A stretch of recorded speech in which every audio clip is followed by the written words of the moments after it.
Vocês sabiam que o K-pop e o ABBA têm muito em comum?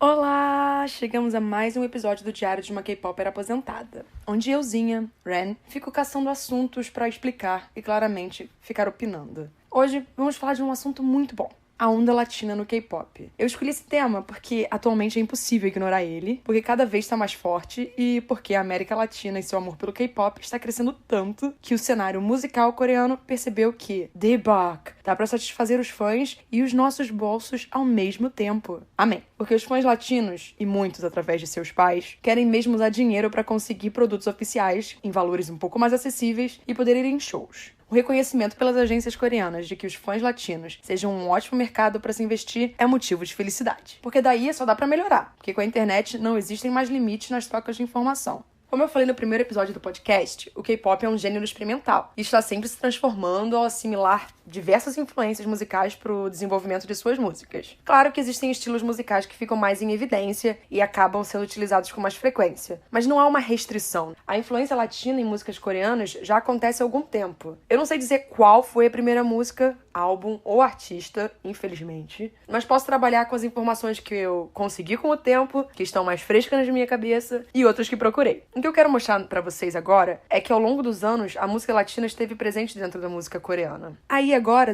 eu vou ficar falando sobre músicas ou álbuns que tiveram grande influência latina. Aí depois eu concluo com alguma coisa, mas é só pra vocês entenderem. Lá em 2004, a Boa lançou o quarto álbum da carreira dela, que se chama My Name, e uma das músicas se chama Spark, tá, Renata? E daí? E daí que Spark nada mais é que uma versão coreana da música Keep My Cool, lançada em 2002 pelo cantor Luis Fonsi. Acho que vocês já ouviram falar dele, não? Afinal, ninguém aqui mora em uma caverna, deve ter escutado Despacito, a música de maior sucesso dele e que vai ser comentada mais nesse episódio. Afinal de contas, ele tem culpa no cartório, mas é uma culpa boa. Ou seja, essa música ela tem uma influência latina porque ela foi produzida por um cantor latino. O K-pop, tal qual muitas músicas brasileiras e de outros países, compra os direitos de uso de uma canção e adapta ela para a língua nativa. Teremos até um episódio para falar disso no futuro, você pode ficar tranquilo. O ponto que eu quero chegar aqui é que a América Latina não passou despercebida pelas empresas coreanas, porque era daqui que elas tiravam várias ideias e fontes de criação para suas músicas.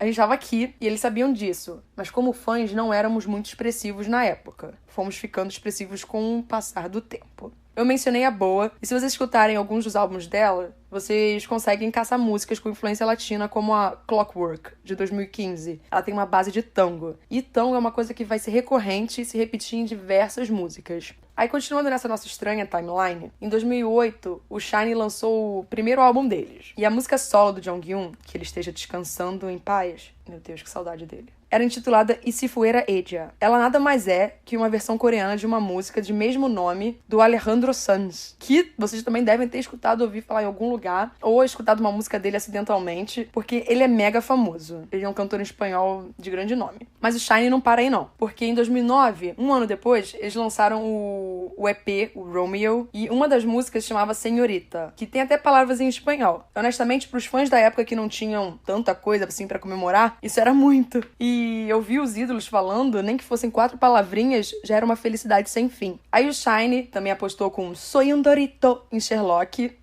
Desculpa, gente, não, desculpa. Eu só queria ser engraçada mesmo, porque eu amo a expressão do Soy un Dorito. Em outubro de 2010, a Gain fez a estreia solo dela. A Gain é do Brown Eyed Girls. Ela fez a estreia solo dela lançando o álbum Step 24, que é basicamente um álbum inteiro que usa o tango como referência. Músicas como Nicho, Irreversible, Tango the Night, meio óbvia, e Esperando mostraram bastante disso. Ela não brincou em serviço, porque até a coreografia de Irreversible é trabalhada em movimentos do tango, o que deixa as coisas muito mais legítimas, né? Em março de 2011, a Clover lançou uma música chamada La Loca Vida, que tem uma extrema influência da música tradicional mexicana, do começo ao fim. Ela também foi trilha sonora de um dorama, mas agora eu não lembro qual foi o dorama, mas ela foi. Em junho de 2011, o When Black lançou o EP Mona Lisa, e os meninos têm 2 músicas com uma pegada latina. Ojos Frios, que é a introdução instrumental, e a Mona Lisa, um single que eles promoveram. As duas têm influência de tango. Em junho de 2012, vocês vão vendo que, tipo, é de ano em ano, né? Às vezes um ano tem 2 coisas, mas de ano em ano alguma coisa tá acontecendo. Em junho de 2012, o You Kiss lançou o Te Amo. Os meninos falam Te Amo na música, mas eu simplesmente não sinto que ela tem uma influência latina, apesar do comunicado de imprensa deles dizer que, abre aspas, o som do saxofone faz com que os ouvintes sintam como se estivessem escapado para uma boate da América do Sul, fecha aspas. Assim, tipo, a música é dançante, mas não parece algo que seja produzido e que tem uma raiz e uma influência da América do Sul. É só uma música de balada. Aí, em setembro de 2012, o FT Island lançou a I Wish. Ela já começa com uma guitarra acústica, ela vai crescendo pra uma batida latina, continua até o refrão, quando a música muda. A gente também pode aproveitar pra falar sobre o nome do fandom deles. O nome do fandom do FT Island é Prima Donna, que, além de ser uma música deles, é um termo italiano que é usado pra cantora principal de uma ópera. Não que o FT Island cante ópera, nem que suas fãs sejam cantoras de ópera, mas é que passa a ideia de que as fãs são a parte principal do FT Island. Tem um termo pros meninos que é Prima Dude. Mas a ideia continua. Só muda de dona pra dude. Em novembro ainda de 2012... Nossa, que isso? Tá crescendo. Esse ano já teve 3 músicas. A Gyuri, do Cara, ela lançou um solo chamado Daydream, que não só tem influência do tango, como ela aproveitou também pra fazer uma dramática coreografia apostando no gênero. Ficou ótimo. Em outubro de 2013, a IU lançou o álbum Modern Times, que foi esse álbum que me fez gostar dela. Antes eu não gostava muito porque eu não sou muito fã de conceito fofinho, mas esse álbum mudou a cara dela.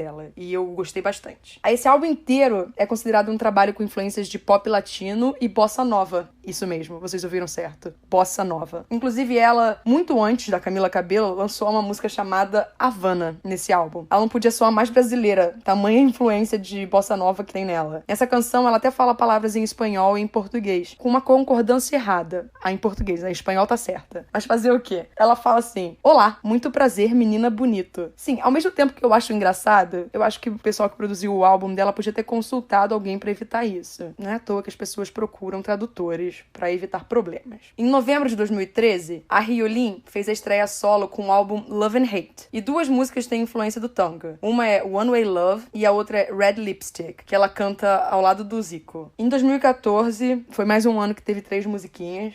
O Rain lançou La Song. Ele tinha voltado do exército, lançando esse álbum novo dele, é o Rain Effect. E ele apostou em 2 músicas, a Dirty Sexy e a outra é a La Song, que é uma mistura de tudo. É um funk com eletrônica, hip hop, uns sons latinos com uns solos de guitarra. E o refrão fica bem grudado na cabeça porque lá, lá, lá, lá. Ele mexe um pouco de latino aí. Em junho de 2014, essa que eu vou falar agora não tem nada a ver, não tem influência latina alguma, mas eu quero fazer essa menção honrosa ao Taeyang no clipe de Eyes, Nose, Lips, porque essa música tá pra mencionar as tatuagens dela, que estão escritas em português. Um amor, um coração. Ou seja, nós sendo reconhecidos aí, tudo ótimo. Logo 2 meses depois, agosto, o Super Junior lançou Mamacita. Ok, a gente chega nessa informação, mas a gente vai ter que falar sobre o Super Junior ainda mais pra frente, por motivos óbvios, vocês sabem por quê. E essa música, ela engana com o título, Mamacita, e também engana com a batida dela. Ela realmente soa latina, mas os produtores dizem que se influenciaram em diversos sons, como swing, melodias indianas e outros pra criar ela. Ou seja, é uma mistura de muita coisa. Mas a sua coreografia, ela incorpora informações comuns da cultura latina, que apesar de não aprovar muito, apesar de euzinha não aprovar muito, né, sou eu, elas estão lá com a menção ao toureiro, sabe a capa do toureiro? É porque eu não sou muito fã de tourada, eu acho errado esse tipo de coisa. Aí em março de 2015, o Luna Fly lançou o álbum Hermosos Recuerdos, com músicas completamente em espanhol. É isso aí. Se até o ABBA fez sucesso em 1980, lançando o Gracias por la Música, onde regravaram todos os maiores sucessos em espanhol, sem saber nadinha, eles só aprenderam a pronunciar, porque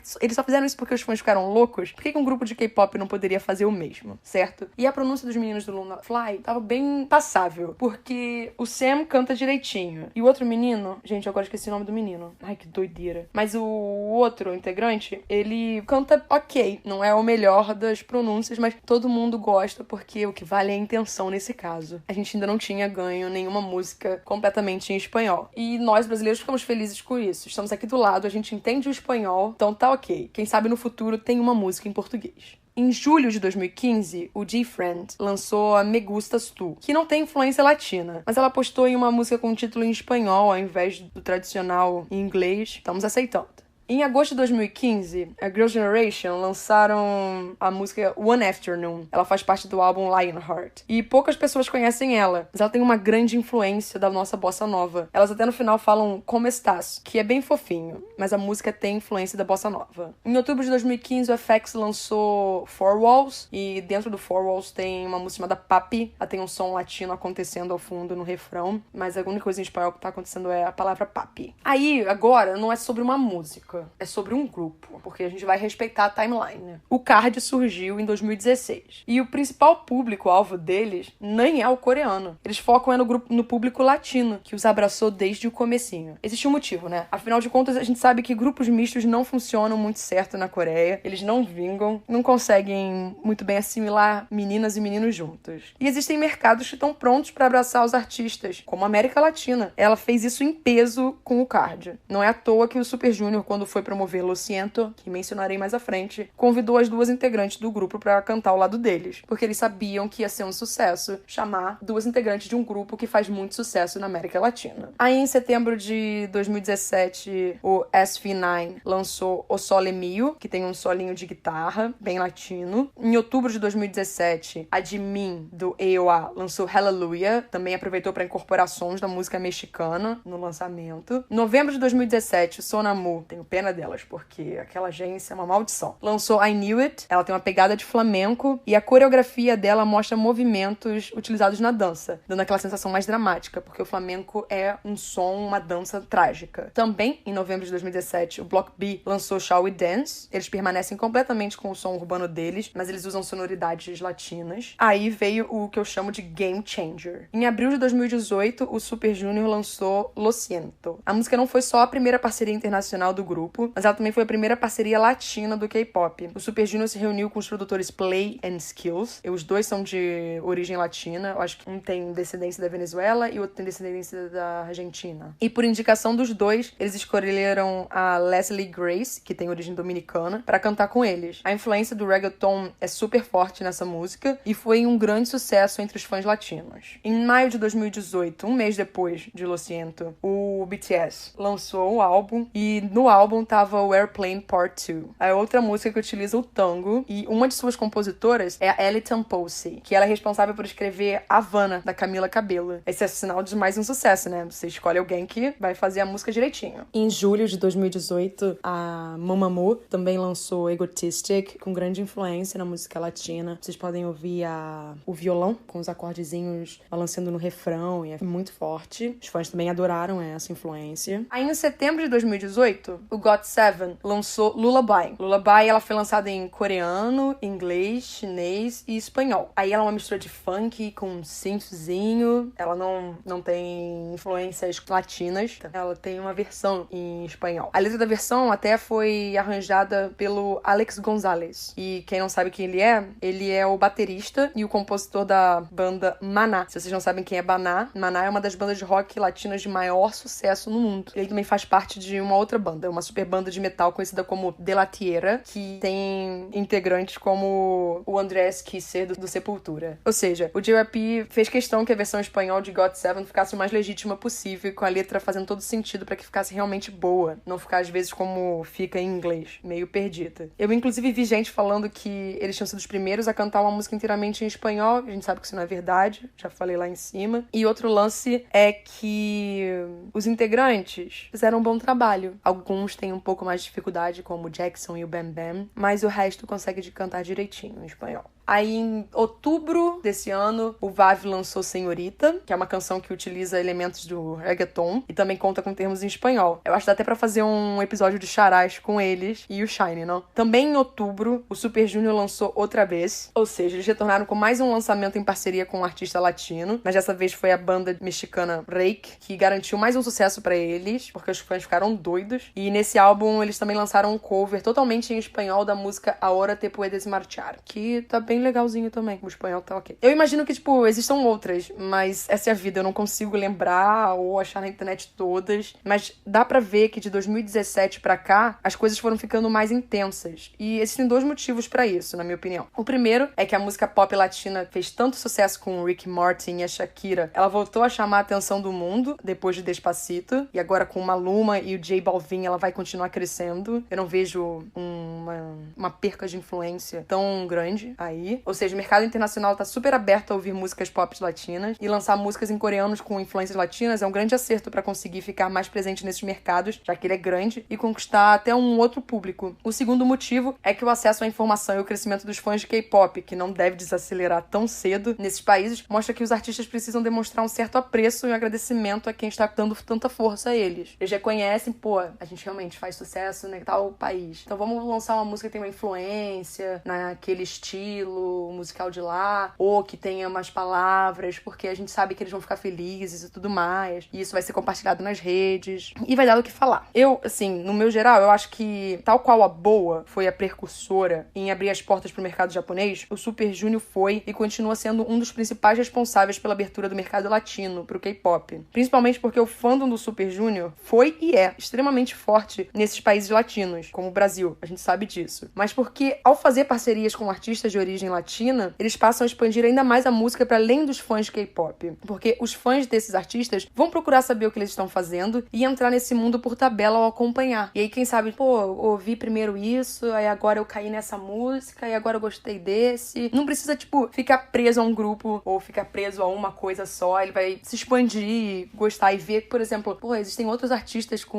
músicas latinas. É que agora eu tô lembrando, acho que tem o Fiester com uma música latina também. Dá pra perceber que o gênero aposta aqui. Então eu vou dar uma ouvida, vou prestar atenção. O próprio Brasil, por exemplo, apesar de não ser o mercado mais procurado pra shows de K-pop no mundo, ele vem recebendo um número mais elevado de apresentações de artistas coreanos. Vocês sabem disso, antigamente era muito mais difícil. Vale lembrar que em 2011, o Brasil foi o único país da América Latina a receber a United Cube Concert, que teve o 4Minute, Beast e a Gina, lá em São Paulo. Foi no Espaço das Américas, que recebe vários showzinhos de K-pop também. Aí depois disso aconteceram alguns shows solos, e em 2014 o Brasil voltou a receber um grande evento, que foi a primeira edição do Music Bank no país, por causa da Copa do Mundo, e foi aqui no Rio de Janeiro. Infelizmente o evento não foi um grande sucesso, deu confusão, mas eu quero falar isso num episódio à parte. Não vai ser muito grande, mas eu acho que é importante a gente falar sobre isso, porque estive lá, eu sofri. E eu sei dos babados também sobre isso. Atualmente a gente recebe a visita de artistas de todos os níveis de popularidade aqui no país, mas em sua maioria os grandes ainda não estão vindo pra cá, porque estamos com uns pequenos problemas. E uma fama não tão positiva. Eu nem me refiro aos fãs, talvez às produtoras. Vamos sempre torcer pra essas coisas melhorarem. E antes de terminar, eu acho importante falar de algo que eu lembrei. Quando eu tive a ideia de fazer esse episódio, eu falei, pô, lembrei disso. Quando eu assistia Running Man, volta e meia eu escutava uma música brasileira genérica tocando. Mas uma que chamou mais a minha atenção foi Fico Assim Sem Você, da Adriana Calcanhoto. Eu fiquei muito surpresa. Eu lembro até que o Angso tava no carro dirigindo com um convidado. E aí começou a tocar e eu, meu Deus do céu, conheça. E lembrar disso me fez lembrar de uma entrevista que eu fiz com o Thiago York em 2014. Aí você vai ficar pensando, mas o que o Thiago York tem a ver com K-pop? Lá em 2010, foi lançado o dorama Personal Taste, com o Lee Min-ho e a Son Ye-jin. E na trilha sonora, tava a música Fine, do Thiago York, que naquela época ele cantava em inglês. E quando eu tive a oportunidade de entrevistar ele, eu quis saber um pouco sobre essa experiência de ter uma música tocando numa produção do outro lado do mundo, né? Da Coreia. Tipo, e como eu nunca pude falar sobre isso, porque o lugar que eu trabalhava não me deixou escrever essa parte, dizendo que não ia chamar a atenção de ninguém, ninguém se importa com isso aí da Coreia.